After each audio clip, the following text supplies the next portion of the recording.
নমস্কার বন্ধুরা, তোমরা সবাই কেমন আছো? আশা করি সকলে খুবই ভালো আছো। পম্পা সিম্পল কুকে সবাইকে স্বাগত। চলে এসেছি আজকে ভীষণ হেলদি এবং খুবই টেস্টি একটা টিফিন রেসিপি শেয়ার করতে। বন্ধুরা, বানাতে খুবই সহজ, হাতের কাছে থাকা উপকরণ দিয়ে ঝটপট বানিয়ে দেখাবো। আর বাচ্চা থেকে বড় সবাই ভীষণ পছন্দ করবে। এটা সকালের জলখাবার কিংবা স্কুল অফিসের টিফিন যে কোনো টাইমে বানিয়ে নেওয়া যায়। আর বন্ধুরা, রোজ রোজ তেল মশলাদার খাবার না বানিয়ে এইভাবে হেলদি টেস্টি টিফিন যদি মাঝে মধ্যে বানানো যায় তাহলে কিন্তু শরীর মন দুটোই কিন্তু খুবই ভালো থাকে। তাহলে চলো রেসিপিটা কথাটা বাড়িয়ে শুরু করছি। একটা লাইক দিয়ে ভিডিওটা সম্পূর্ণ দেখার অনুরোধ রইল। সবার প্রথমেই একটা মিক্সিং বোলের মধ্যে আমি দিয়ে দিচ্ছি একটা মিডিয়াম সাইজের বাটির মাপ ধরে হাফ বাটি ফ্রেশ টক দই। দইটা যেন খুব বেশি টক না হয়, আর যদি দইটা একটু বেশি টক থাকে তাহলে কিন্তু বন্ধুরা দইয়ের পরিমাণটা একটু কমিয়ে দেবে। তার জায়গায় সামান্য একটু জলের মধ্যে মিক্সড করে নিয়ে নিবে। হাফ বাটি পরিমাণ কিন্তু নিয়ে নিতে হবে জল আর দই মিক্সড করে। তো এবার দেখো একটা হ্যান্ড উইচ দিয়ে খুব ভালোভাবে দইটাকে একটু ফেটিয়ে নিব। হ্যাঁ, পরিমাণটা যদি তোমরা বেশি একটু বানাতে চাও তাহলে দইয়ের পরিমাণটাও এখানে বাড়িয়ে নিতে হবে, কিংবা বাকি উপকরণগুলো বাড়িয়ে নিতে হবে। এখন দইটা ভালো করে ফেটিয়ে নেওয়া হয়ে গেছে। তারপরেই দিয়ে দিচ্ছি যেই বাটির মাপ করে হাফ বাটি দই নিয়েছিলাম ওই বাটিরই এক বাটি সুজি। আর সুজিটা এখানে আমি কিন্তু মিহি দানা মানে ছোট দানার সুজিটা ব্যবহার করলাম। আর মোটা দানার সুজি হলে তোমরা কিন্তু এখানে সুজিটাকে একটু মিক্সিং জারে দিয়ে হালকা করে একটু গুঁড়ো করে নেবে। তো দেখো বন্ধুরা, আবারও দিয়ে দিলাম হাফ বাটি জল। ওই একই বাটির মাপ ধরেই কিন্তু সবটাই নিচ্ছি। অবশ্যই যে কোনো কিছুর একটা মাপ ধরে নেবে, তাহলে রেসিপিটা একদম পারফেক্টভাবে তৈরি হবে। হ্যান্ড উইচ দিয়ে খুব ভালো করে আবারও জল আর দই সুজি একসঙ্গে মিক্সড করে নেব। খুব ভালোভাবে মেশানো হয়ে গেছে। এবার এটাকে আমি ঢাকা দিয়ে এক সাইডে রেখে দিচ্ছি 5 থেকে 6 মিনিটের জন্য। এতে সুজিটা কিন্তু খুব সুন্দরভাবে নরমও হয়ে যাবে আর ফুলে যাবে।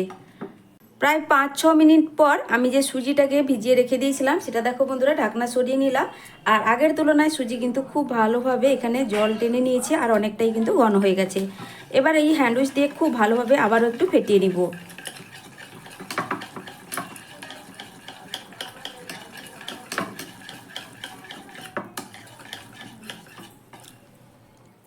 তো এখন ব্যাটারটা একটু ঘন মনে হচ্ছে, তার কারণে আমি দেখো বন্ধুরা 1 টেবিল চামচ মতো দিয়ে দিলাম জল।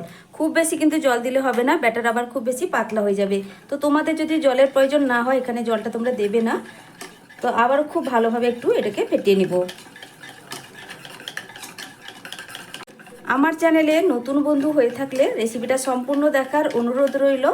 আর বন্ধুরা, রেসিপি সম্পূর্ণ দেখার পর ভালো লাগলে সুন্দর একটা মতামতের মাধ্যমে জানাতে ভুলবে না। আর এইভাবে সহজ সহজ রেসিপি পাওয়ার জন্য আমার চ্যানেলটা একটু ঘুরেও দেখতে পারো। আমার চ্যানেলে পেয়ে যাবে নিত্য নতুন সহজ সহজ রেসিপি, যেটা হাতের কাছে থাকা উপকরণ দিয়ে ঝটপট আমি বানিয়ে থাকি। রেসিপিগুলো ভালো লাগলে চ্যানেলটিকে সাবস্ক্রাইব করলে পাশে থাকা বেল আইকনটা প্রেস করে রাখবে। নতুন ভিডিও ছাড়ার সাথে সাথেই নোটিফিকেশান পৌঁছে যাবে। তো দেখো বন্ধুরা, আর এই যে রেসিপিটা বানাচ্ছি এটা কিন্তু ভীষণ টেস্টি একটা রেসিপি, খুব সহজেই বানিয়ে নেওয়া হয়ে যায়। পুরনো বন্ধুদেরকে আমি অসংখ্য অসংখ্য ধন্যবাদ জানাবো যারা প্রথম থেকে আমাকে ভালোবাসা দিয়ে আমার পাশে আছে।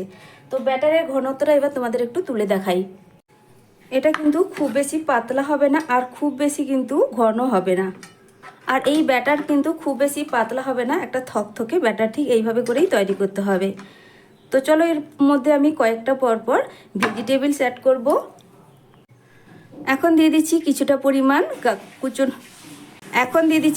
পরিমাণ কুচনো গাজর, একদম ছোট ছোট করেই কুচিয়ে নিয়েছি। এখন দিয়ে দিচ্ছি দেখো বন্ধুরা ছোট সাইজের এবার এর মধ্যে একটা ছোট সাইজের পেঁয়াজের অর্ধেক পরিমাণ পেঁয়াজ কিন্তু একদম ছোট ছোট করে মিহি করে কুচিয়ে নিয়েছি। ঝালের জন্য 2টো কুচনো কাঁচা লঙ্কা আর নিয়েছি অল্প একটু কুচনো ধনেপাতা, সবটাই কিন্তু একসঙ্গে দিয়ে দিলাম। এবার দেখো বন্ধুরা, একটা তড়কা প্যানে আমি কিন্তু 1 চামচ সর্ষের তেল ভালো করেই গরম করে নিয়েছি। একটু তড়কা লাগিয়ে নেব। তো প্রথমে দেখো সর্ষের তেলের মধ্যে 1 চা চামচ দিয়ে দিলাম কালো সর্ষে, আর দিয়ে দেবো এখানে হাফ চা চামচ গোটা জিরে। এইভাবে একটু তড়কা লাগিয়ে নিলে এর টেস্ট কিন্তু অনেকটাই বেড়ে যাবে বন্ধুরা। তো এবার পুরো মশলাটাই এর মধ্যে দিয়ে দিলাম। এবার খুব ভালোভাবে মশলাটাকে কিন্তু এর মধ্যে সবজি সবটাই মিশিয়ে নিতে হবে। ভীষণ হেলদি একটা রেসিপি বন্ধুরা। রোজ রোজ তেল মশলাদার খাবার না বানিয়ে এইভাবে কিন্তু মাঝে মধ্যে ভীষণই হেলদি একটা রেসিপি বন্ধুরা। রোজ রোজ তেল মশলাদার না খাবার বানিয়ে বা খেয়ে এইভাবে যদি হেলদি রেসিপি মাঝে মধ্যে বানানো যায় তাহলে কিন্তু খেতেও ভীষণ ভালো লাগে আর পেটটাও কিন্তু খুব ভালো থাকে।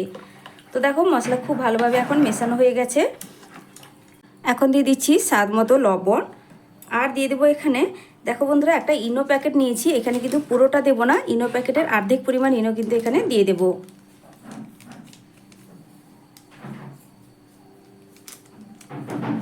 আর চা চামচের 1 চামচ মতো জল দিয়ে দিচ্ছি ইনোটাকে অ্যাক্টিভ করার জন্য।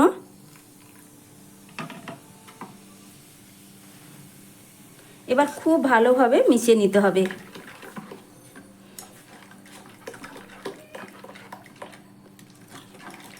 ইনোর জায়গায় তোমরা এখানে বেকিং সোডা চা চামচের 1/2 চামচের থেকে একটু কম পরিমাণ ব্যবহার করতে পারো। ইনো বা বেকিং সোডা এই দুটোর মধ্যে যে কোনো একটা ব্যবহার করলেই হবে।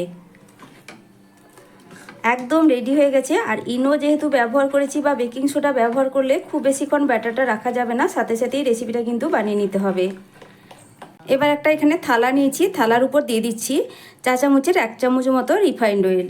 দিয়ে খুব ভালোভাবে থালার চারিদিকে তেলটা ব্রাশ করে দিতে হবে।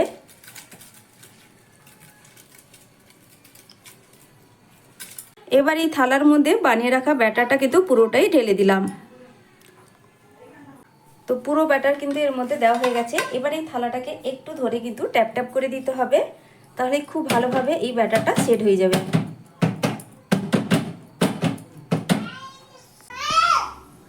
এবার কড়াইতে কিছুটা পরিমাণ জল দিয়ে আগে থেকেই বসিয়ে দিয়েছিলাম। জলটা দেখো বন্ধুরা এবার ফুটতে শুরু করেছে। উপর থেকে একটা স্ট্যান্ড দিয়ে দিয়েছি।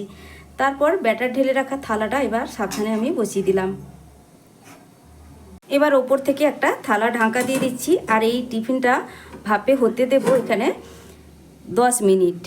এবার ওপর থেকে একটা থালা ঢাকা দিয়ে দিচ্ছি। আর এই টিফিনটাকে হতে দেবো আমি 8 থেকে 10 মিনিট।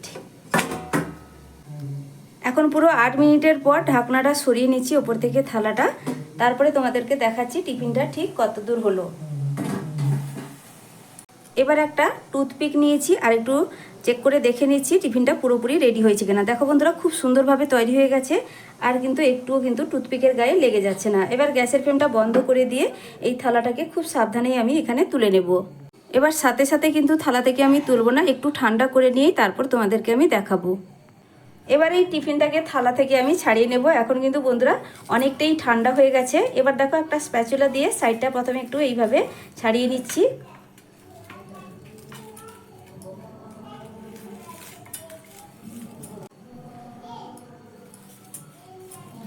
এটা পুরোটাই ছাড়িয়ে নিয়েছি একদম, কিন্তু খুব সহজে এটা এবার উঠে যাবে। তবে তার আগে এটাকে আমি কিন্তু একটু কাটিং করে নেব। তো এবার একটা ছোট্ট গ্লাস নিয়েছি, গ্লাসের সাহায্যে এটাকে কিন্তু একটু কাটিং করে নেব। এতে কিন্তু বন্ধুরা দেখতে ভালো লাগবে, তাছাড়া কিন্তু আর কিছু না। তবে তোমরা চাইলে এখানে চৌকো শেপও করে নিতে পারো।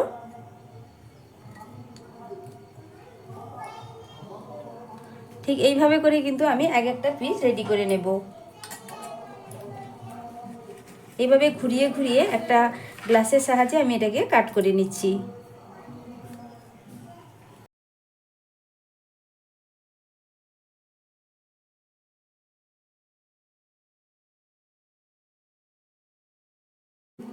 একইভাবে সবগুলোই কিন্তু কেটে নেওয়া হয়ে গেছে। দেখো বন্ধুরা দেখতে কতটা সুন্দর হয়েছে, আর এগুলো অনেকটাই নরম তুলতুলে স্পঞ্জি জালিদার। এইভাবেই তোমরা খেয়ে নিতে পারো যে কোনো চাটনি কিংবা সসের সাথে। তবে আমি আরও একটু টেস্টি করে এগুলোকে বানিয়ে নেব। আর এই সাইডের অংশগুলোও কিন্তু ফেলে দেবো না, এগুলোও কিন্তু খাওয়া হবে। এখন গ্যাসে একটা ফ্রাইং প্যান বসিয়ে দিয়ে সামান্য একটু রিফাইন্ড অয়েল দিয়ে দিচ্ছি চা চামচে 2 চামচ মতো, খুব বেশি দেওয়ার প্রয়োজন নেই। এবার তেলটা চারদিকে একটু ছড়িয়ে দেবো।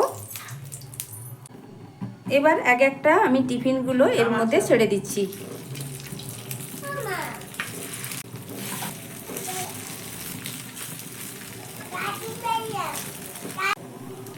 খুব বেশিক্ষণ ভাজার প্রয়োজন নেই, হালকা করে 2 পিঠ একটু সেকে নিলেই কিন্তু টিফিনগুলো একদম রেডি। আমার এখানে টিফিনগুলো একদম তৈরি হয়ে গেছে বন্ধুরা। এবার আমি গ্যাসের ফ্লেম বন্ধ করে দিলাম। এবার এক একটা করে এগুলোকে তুলে নিচ্ছি। তো বন্ধুরা দেখো সব টিফিনগুলো একটা প্লেটের মধ্যে সাজিয়ে নিয়েছি। দেখতে কতটা লোভনীয় লাগছে, দেখতেও যেমন সুন্দর হয়, এগুলো খেতে কিন্তু ভীষণ টেস্টি, একদম নরম তুলতুলে স্পঞ্জি।